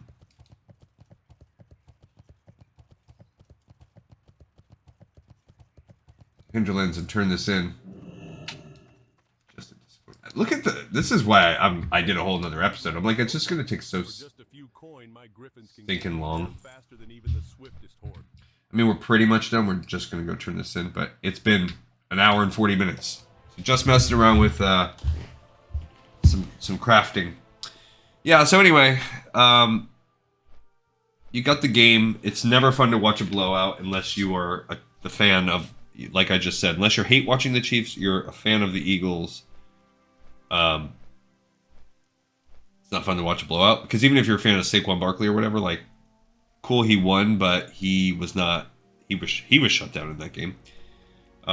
Chiefs defense was actually fine. I don't care what the score said. Yeah, it was just the skill players sucked. That let a steamroll happen. Then you can start playing man and just rushing 4. And that's what they did. And they were able to beat the offensive line of the Chiefs and beat them with man. And it was... They just didn't have the weapons needed. And now, yeah, like I was saying about the halftime show, that's going to be divisive. But I think there's 2 ways it could be politically divisive. Some people don't like the politics of Kendrick Lamar or whatever. However, I would just say anyone that knows Kendrick Lamar. Now I have to disclaimer: I'm a big, humongous Kendrick Lamar fan. I love his music. I listen to him every single CD all the time, like with bated breath. Actually, he had that big beef with Drake. I actually don't dislike Drake. There's some Drake songs I like. I think the whole thing's kind of funny, the way that they just roast each other, and especially the way that Kendrick has just owned him. I like Kendrick Lamar a lot more. I have for years. Ever since his first CD, well, not the first one. I really like the Pimp a Butterfly. I just love his music. Love it. I think he's the best rapper out there right now. Best pure, true rapper that doesn't sell out and full go poppy and everything. I like a lot of kinds of music, but rap's my favorite, and it's the thing I listen to the most. And he's up there for me. He's in those upper echelons. The same way when I was young, I used to really listen to a lot of Outkast and through the years, I actually liked Kanye West back when he was new to the game. There's just always different genres, different eras. I was really big into the Dr. Dre era of rap.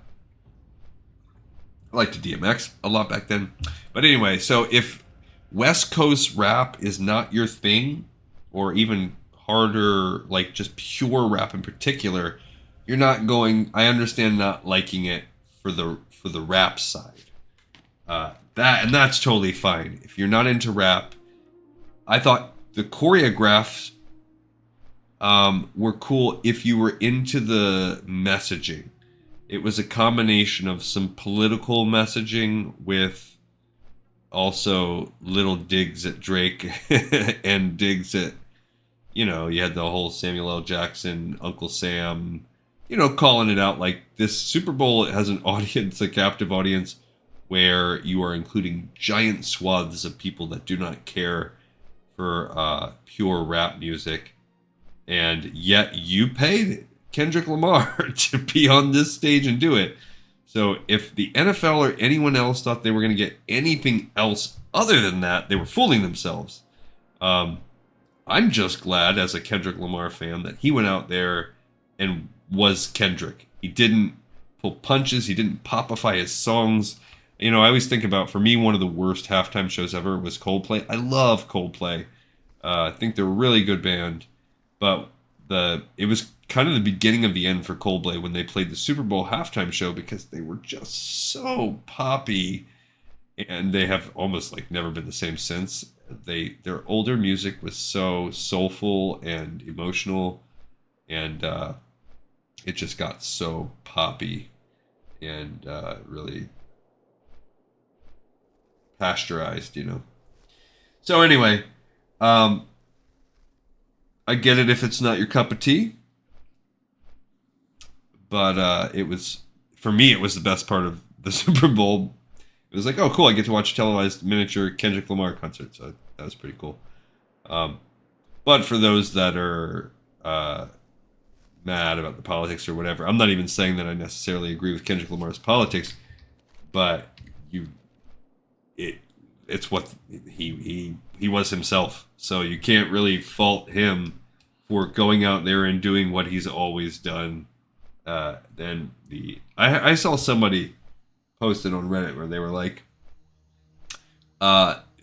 basically every year half the people in the world just say the Super Bowl halftime show sucks and it's the worst ever. That's true. I do hear that kind of commentary every year. So if they're gonna do that anyway, you might as well do whatever the heck you want. So, I like Roger Goodell is just like, screw it. Half the people are gonna hate this halftime show anyway. We might as well put some numbers on with whatever XYZ crowd they feel like they needed to reach out to, the youth or whatever. I guarantee you, half the players, if not more, in those locker rooms thought that was a banging concert.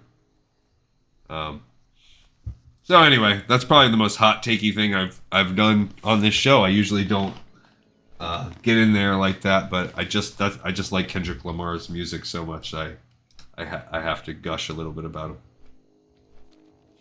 Other than that, yeah, the game was a crap show. It's probably It's the first time in a really, really long time I didn't watch the whole Super Bowl. I made it to I forced myself. I made it to about the start of the fourth quarter, and then I was like, man, I'm good. And I just went and played some cards with my wife and had a good old time. Much significantly better time hanging out with Milady than I would have continued to like chore watch that. It would have been like eating my least favorite, like eating a bowl of radishes or something. That's what watching that game was like. I don't feel particularly sad. I don't feel sad for the freaking Chiefs. They didn't get a three-peat. Wah. Now, the 100 plus texts I got from my brother-in-law and my sister and all their kids and my mom and the rest of my family who suddenly became Eagles fans for the duration of this game. That was a bit much for me to swallow. Alright, enough Super Bowl talk. Sorry, guys. If you made it this far in the episode, hopefully you're like, I'll give me some grace anyway. I always get some thumbs down here and there too, so probably sometimes people are like, dude, you freaking suck, or you're annoying, or whatever. I get it. I'm not everyone's cup of tea. I'm not even everyone in my house's cup of tea. Alright, so we're going to land, and this episode's going to end. We're going to land here, right, in just a few seconds in the Airy Peaks, and we'll go run over to Rhapsody, Kalimdor, Kocktail, and then he's going to give us another quest, and we'll go turn that one in, and we're done. This weekend, we'll come out here, and we'll play around and start a process that'll probably take us till the end of next week. So we're going to be looking at around the third week of February to finish off Hinterlands and start Darnassus. And then, it'll probably be around mid to late March by the time we are finishing Darnassus and Zul'Farrak. And basically that means catching up to where I'm at. And hopefully in that time, I will have finished Searing Gorge and maybe a good chunk of Feralus so we can get progress in there. Working towards Maraudon, so I can open up some Chronicles again for us and get us into that final quarter of the game. So by spring, which means we will have been doing this reboot. We rebooted this end of March last year. So we did waste about a year before I rebooted. But in a year's time, we will have covered 3/4 of the content in the game. Not just 3/4 of the level, like really legitimately 3/4 of the content in the game. So that's pretty cool. And I really think by next fall, by this fall, we'll be on to retail and moving or Burning Crusade. What can I do for you? You ever had a Rhapsody, man? One of my finest brews, if I do say so myself. But if I'm gonna relive the horrors of that fateful flight over the swamp, well, I'm gonna need me something a wee bit stronger. Oh, don't suppose you in.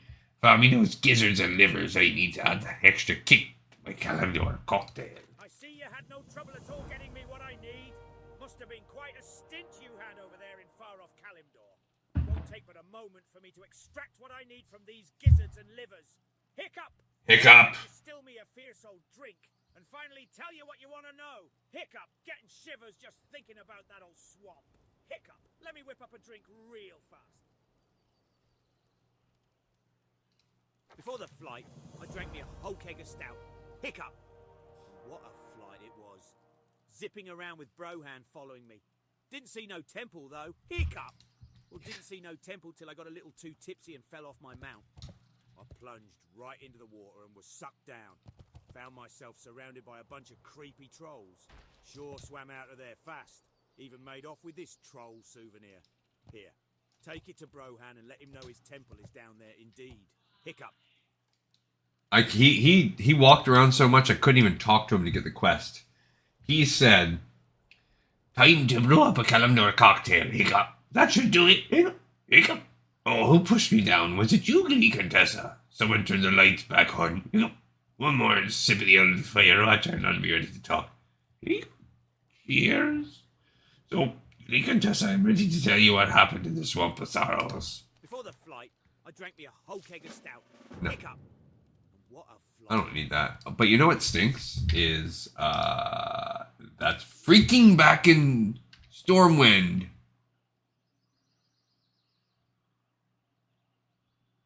We gotta fly back to Stormwind. And we're 21 minutes away from having the Hearthstone work. Yikes. What are we at? Oh my gosh, this is gonna wind up being a 2-hour episode. Alright, we gotta fly back to Stormwind. There's no way around it because I'm not gonna, like, tack this on to another episode, so... Well, I guess we're together for a few more minutes, guys. I know. Sorry. Maybe I can find something cool to talk about since I've managed to probably alienate some of you with my football takes and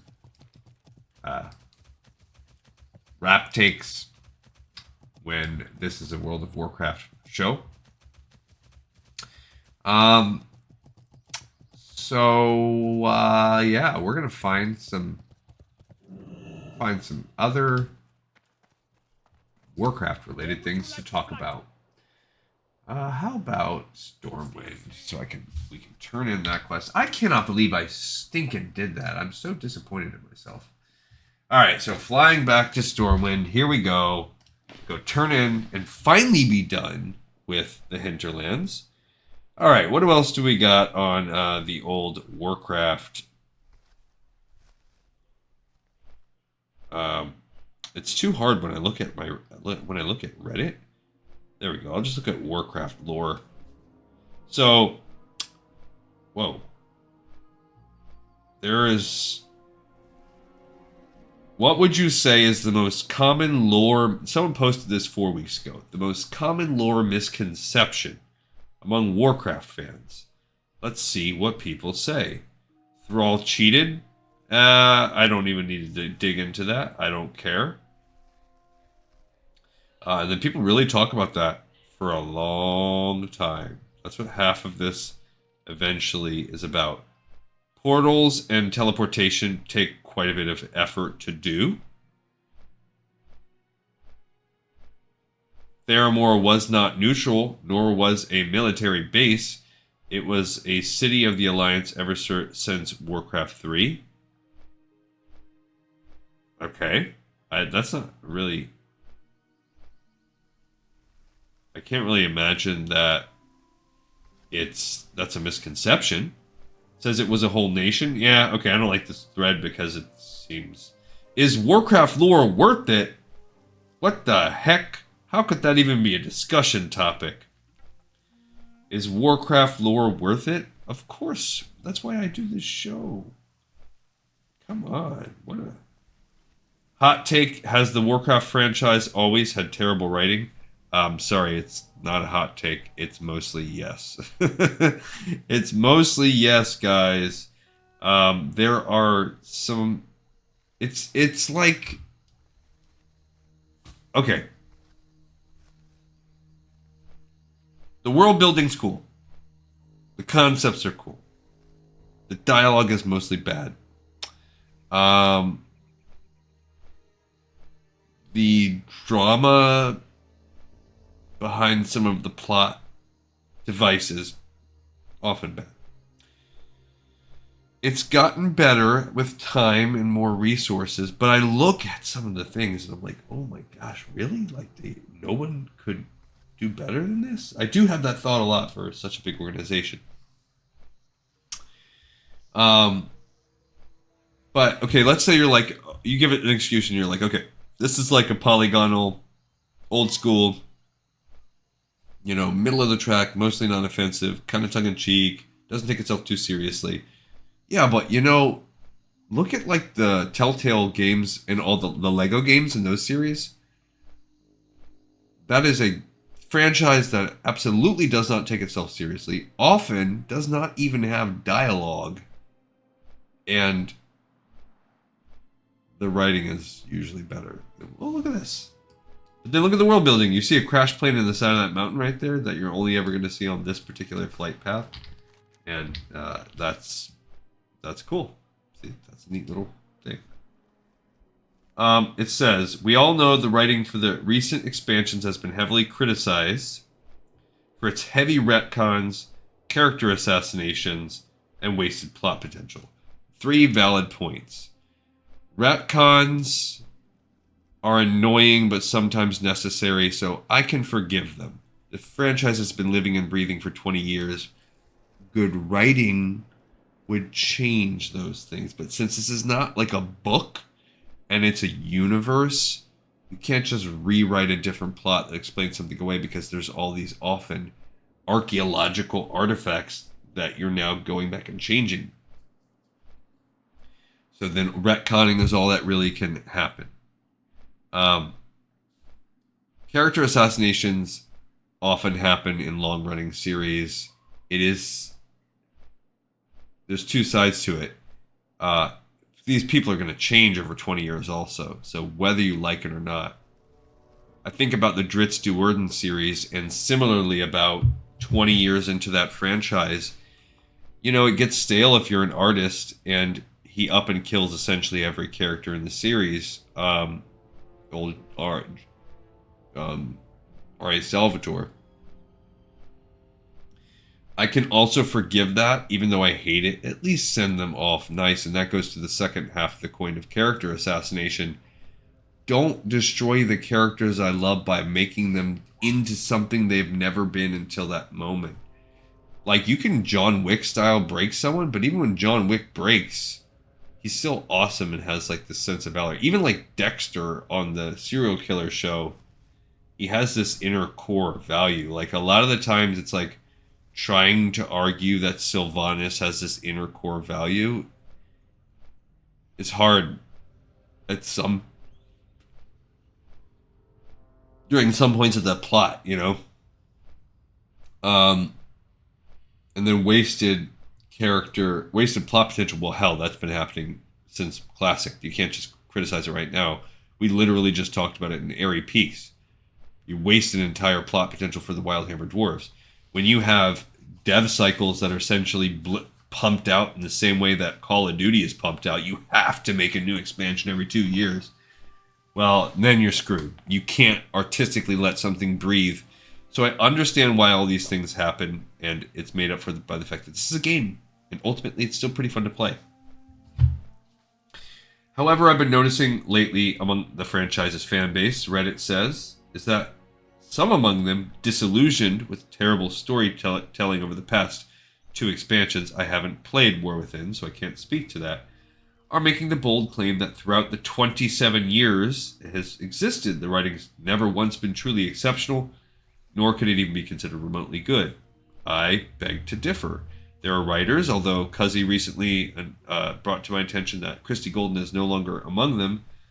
There are good writers. It's the guy that wrote The War of the Ancients. They had a stable of good writers. They had. Jury is still out on the new ones. I'd have to read their stuff. Also, you cannot look at the story of Arthas and the Wrath of the Lich King and not see how good that was. Even the Dark Portal and the origin of the orcs in general, and the story of the Draenei, like, all of that, good writing. Cataclysm, with Deathwing's story and Thrall's character arc, really not that bad. Mists of Pandaria, with the origin of the Shah and the different types of battles that go on there, mostly good. There's some weak areas, but with Isle of Thunder and stuff, but mostly good.